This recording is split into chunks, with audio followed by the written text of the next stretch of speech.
بھائیو بہنوں السلام علیکم۔ میں ہوں غوث سیوانی۔ اس آڈیو میں صوفیزم اور یوگ کے بارے میں کچھ باتیں آپ کے سامنے رکھوں گا۔ اس بارے میں زیادہ جانکاری کے لیے آپ میری کتابیں پڑھ سکتے ہیں جو آپ کو مختلف ویب سائٹس پر مل سکتی ہیں۔ بھائیو، سرور کے حصول اور ڈپریشن سے تحفظ کے لیے ان دنوں نشیلی دواؤں کا استعمال عام بات ہے۔ روزانہ میڈیا میں خبریں آ رہی ہیں کہ نشیلی دواؤں کے خلاف مہم چلاتے ہوئے پولیس چھاپے مار رہی ہے اور عوام ہی نہیں بلکہ سیلیبریٹیز کو بھی گرفتار کر رہی ہے۔ حالانکہ پرانے زمانے میں بھی نشیلی دوائیں موجود تھیں، مگر دل و دماغ کے سکون کے لیے لوگ مراقبے، یوگا اور میڈیٹیشن وغیرہ کا سہارا لیا کرتے تھے۔ جنگلوں اور بیابانوں کی خاک چھانتے تھے اور قدرت کے حسین و دلکش نظاروں کے درمیان خود کو گم کر دیتے تھے۔ ایسے ہی لوگوں کو دنیا صوفی اور یوگی کے نام سے جانتی ہے۔ یہ وہ غیر مضر لوگ تھے جن سے نقصان کسی کو نہیں ہوتا تھا اور فائدہ سب کو ہوتا تھا۔ انہوں نے ہمیشہ دنیا کی بھلائی کے لیے کام کیا اور انسانوں کو امن و شانتی کا پیغام دیا۔ دوستو، تصوف اور یوگ کے الفاظ جس قدر پرانے ہیں اسی قدر پرانا ہے دونوں کا رشتہ۔ ان دونوں کے رشتہ کی مثال کے طور پر آپ مراقبہ کو لے سکتے ہیں، جس کے فائدے کی سائنٹیفک طریقے سے پرکھ ہو چکی ہے۔ ہزاروں سال قبل مراقبہ کا رواج جس طرح یونان کے فلسفیوں کے درمیان تھا، اسی طرح ہندوستان کے جوگیوں کے بیچ میں بھی تھا۔ ظہور اسلام کے وقت اہل عرب میں بھی مراقبہ کے چلن کا پتہ چلتا ہے۔ آج ہندوستان، پاکستان سے لے کر یورپ اور امریکہ تک اس کا رواج ہو چکا ہے، اور ویسٹرن ملکوں میں تو سالانہ اربوں ڈالر کا اس کا بازار ہے۔ بڑی بڑی کمپنیاں اپنے ملازمین کی قوت کارکردگی کو بڑھانے کے لیے یوگا کے ماہرین کی مدد لے رہی ہیں۔ اسلام کے مطابق حضرت آدم انسان اول ہیں، جو کہ ہندوؤں کے قدیم عقیدے کے مطابق شیو سے کائنات کا آغاز مانا جاتا ہے۔ شیو کی تصویر کشی یوگ آسن یا مراقب کی شکل میں روایتی طور پر ہوتی آئی ہے۔ اگر آدم اور شیو کو ایک مان لیا جائے تو اس کا مطلب یہ ہے کہ یوگ انسان اول سے اب تک چلا آتا ہے۔ یوگ کا آغاز لفظ اوم سے ہوتا ہے۔ اوم کا اگر عربی میں ترجمہ کیا جائے تو اس کے لیے سب سے مناسب لفظ ہوگا نور، جو اللہ تعالیٰ کے صفاتی ناموں میں سے ایک ہے۔ یوگا کو ہندوستان کے قدیم عاملوں کا عمل قرار دیا جاتا ہے، اور علماء اسلام کے مطابق انسان اول کی آمد اسی سرزمین پر ہوئی تھی، اور انسان کو ابتدا میں اسی خطے میں پھلنے پھولنے کا موقع ملا تھا۔ گویا تہذیب انسانی کا آغاز یوگا جیسے فن کے ساتھ ہوا تھا۔ عرب و ہند کے تعلقات صدیوں سے قائم ہیں، اور دونوں علاقوں کے عابد و زاہد اور اس کا گیان دھیان کرنے والے ایک دوسرے سے سیکھتے رہے ہیں۔ حالانکہ ہندوستانی یوگا سے ایران و عرب کو پہچان کرانے کا کام معروف صوفی شیخ محمد غوث گوالیاری نے کیا، جنہوں نے یوگا پر لکھی گئی کتاب امرت کنڈ کا فارسی میں ترجمہ کیا۔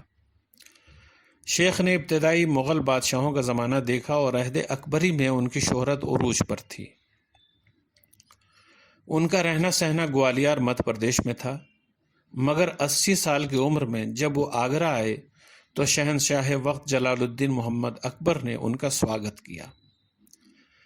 شیخ نے امرت کنڈ کے فارسی ترجمے کا نام بحر الحیات رکھا۔ فارسی سے عربی میں کتاب کا ترجمہ شیخ رکن الدین نے کیا اور اس کا نام حوض الحیات رکھا۔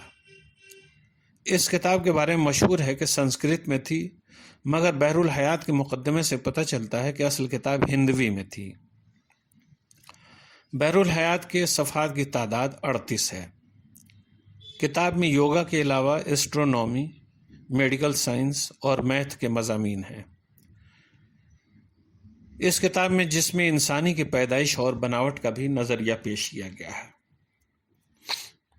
اس کتاب کی اہمیت اس لیے بھی زیادہ ہے کہ یہ فارسی اور عربی میں یوگا کی پہلی کتاب ہے۔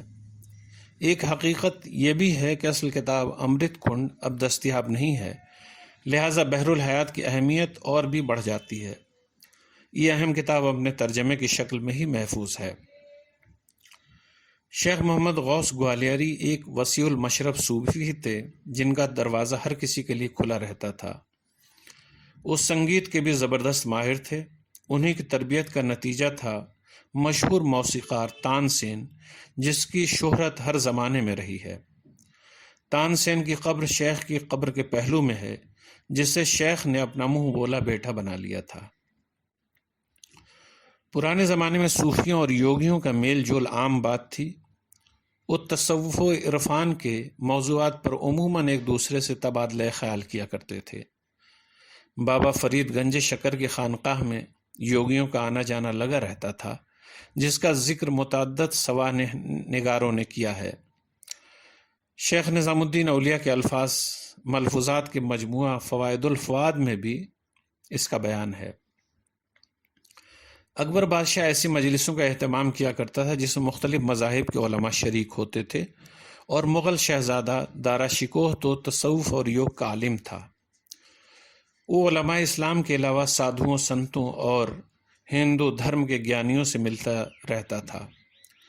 اس کے اتالیق اور شاہجہاں کے وزیر چند بھان برہمن خود تصوف اور یوگ کے عالم تھے۔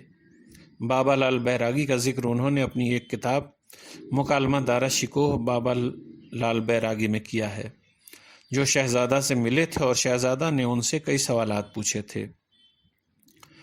شہزادہ نے صوفیوں اور یوگیوں کے نظریات کے تقابل کے سلسلے میں ایک رسالہ بھی تحریر کیا تھا، جس کا نام مجمع البحرین ہے۔ شہزادہ نے خود لکھا ہے کہ اس رسالہ میں صوفیاء اسلام اور جوگیان ہند کے تصوف موحدہ کی ہم نے تحقیق کی ہے۔ وہ لکھتا ہے، ہندوستان کے فقراء سانسوں کی آمد و رفت کو دو لفظوں سے تعبیر کرتے ہیں، یعنی جب سانس باہر آتی ہے تو اس وقت لفظ او کہتے ہیں، اور جب سانس اندر جاتی ہے تو منع کہتے ہیں، جس کا مجموعہ اوم نما ہو جاتا ہے۔ اور صوفیاء اسلام بجائے اوم نما کے ہو اللہ کا شغل کرتے ہیں، یعنی جب سانس باہر جاتی ہے تو ہو کہتے ہیں، اور جب اندر آتی ہے تو اللہ کہتے ہیں۔ مجموع البحرین کے مطابق فقراء ہند کا نظریہ ہے کہ صفات الہیہ تین ہیں، جنہیں ترگن کہتے ہیں۔ یہ برہما، وشنو اور مہیش ہیں، جبکہ اہل تصوف کے نزدیک جبرائیل، میکائیل اور اسرافیل کو تین موکل مانا گیا ہے۔ دوستو، مجموعی طور پر دیکھیں تو صوفیوں اور یوگیوں کے نظریات میں کئی سطح پر مماثلت ہے۔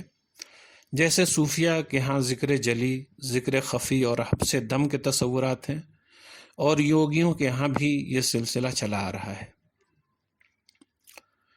فی الحال اس آڈیو میں یہیں تک۔ صوفیزم پر زیادہ جانکاری کے لیے ہمارا یوٹیوب چینل گمشدہ خبریں سبسکرائب کریں۔